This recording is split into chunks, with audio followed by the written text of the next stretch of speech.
Oke, sobat-sobat UKM yang kami cintai, kita mendengar toklak ini.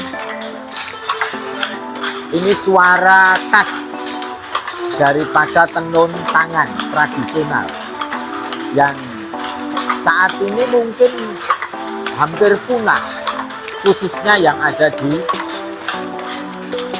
Medan ini. Kalau kita bicara tentang tenun, itu sangat asik bagi saya. Karena tenun ini bisa dikatakan never die. Jadi tidak pernah mati. Kenapa? Saya sedang berpikir bahwa dimulai di tahun 40-an malah sampai 47 ada agresi Belanda, Jepang masuk Indonesia. Namun sampai saat ini masih ada saja irama yang sangat indah bagi saya. Jadi kalau kita bicara tentang tenun, kenapa asik? Karena pertama itu bagi saya menyenangkan.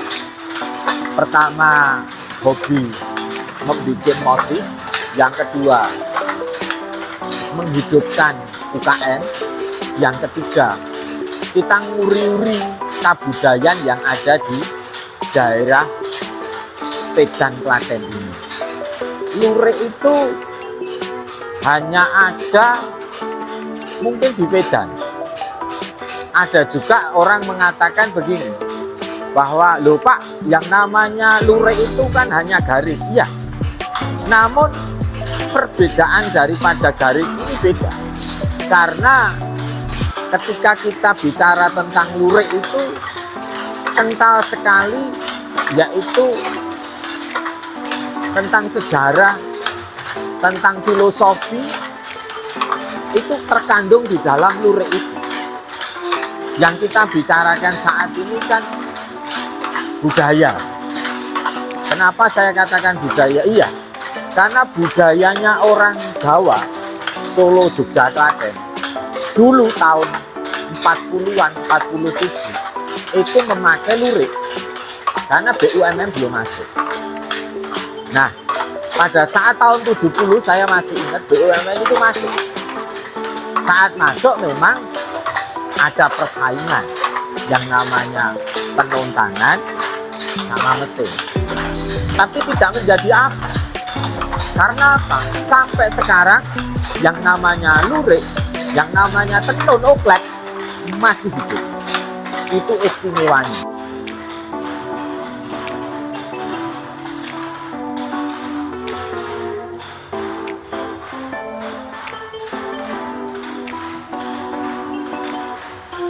Oke, sobat UKM yang kami tersenani, kita bertemu lagi.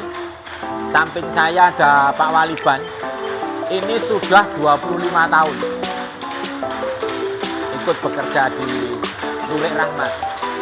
Nah, ini adalah proses sebelum masuk ke ATBM. Kita lihat saat ini Pak Waliban sedang membuat motif. Saya sambung lagi, di mana saat ini kita melihat alat ini. Alat ini kalau saya baca itu alat ini ya, yang saya pegang ini kelahiran tahun 1962 sampai sekarang.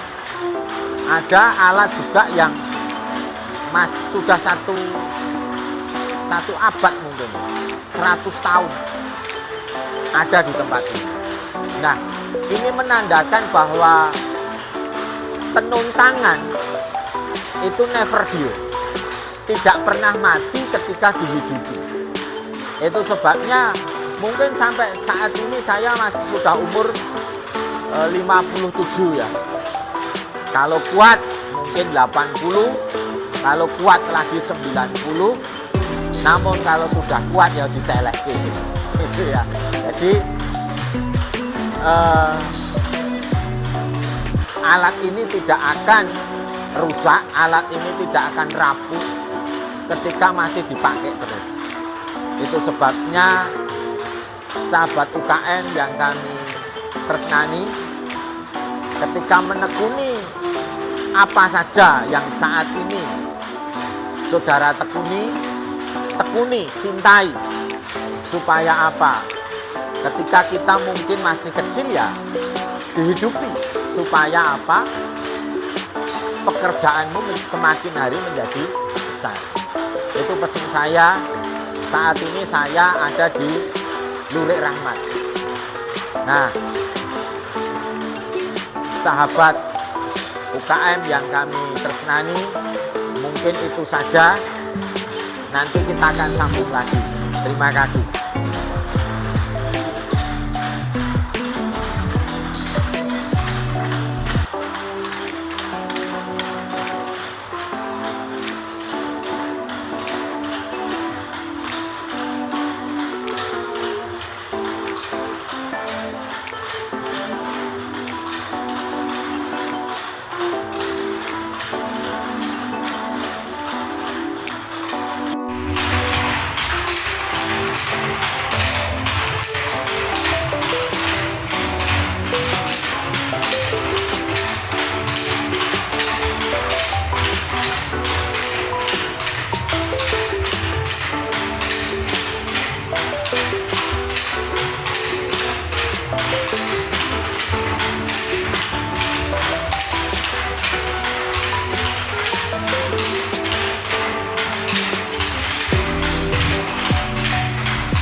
Baik sobat UKM yang kami tresnani, saat ini kita akan memperkenalkan di Lurik Rahmat. Sepintas kita melihat ayunan ini sama, tapi perhatikan, ada kisi-kisi itu empat injakan. Nah ini namanya trap 4, ada yang namanya trap 6. Itu sebabnya inilah inovasi saya. Inovasi itu menghidupi ketika kita ini mungkin sedang surut. Dengan adanya alternatif lain, itu mungkin bisa menaikkan grade yang namanya modem. Kalau biasanya itu kan hanya trap 2. Namun ini yang kita jalankan trap 4. Ada nanti trap 6. Nah, ini salah satu inovasi yang kita kembangkan. Itu sebabnya jangan pernah menyerah ketika kita bicara tentang tenun. Tidak elak ketika kita saat ini masih hidup oleh karena inovasi-inovasi. Mungkin itu saja yang saya tunjukkan kepada sahabat UKM yang kami cintai. Jadi ketika mungkin trap 2 itu mungkin sudah banyak mungkin yang bikin, tapi jangan putus asa, masih bisa diolah lagi. Satu mesin ini multifungsi. Saya pernah membuat trap 24. Artinya saya tarik dari atas. Nah ini lebih lagi. Itu sebabnya mungkin kalau ada waktu lagi saya akan terangkan bagaimana menginovasi tentang tenun tangan, alat tenun bukan mesin. Mungkin itu saja, terima kasih. Oh ya, ini Yuiji. Ini sudah ikut saya sejak saya mungkin SMP. Sampai hari ini mungkin Yuiji ini karena awet nom, ya. Nah, itu sebabnya saya mohon sobat UKM yang kami tresnani jangan sampai kendor. Tetap semangat maksud saya untuk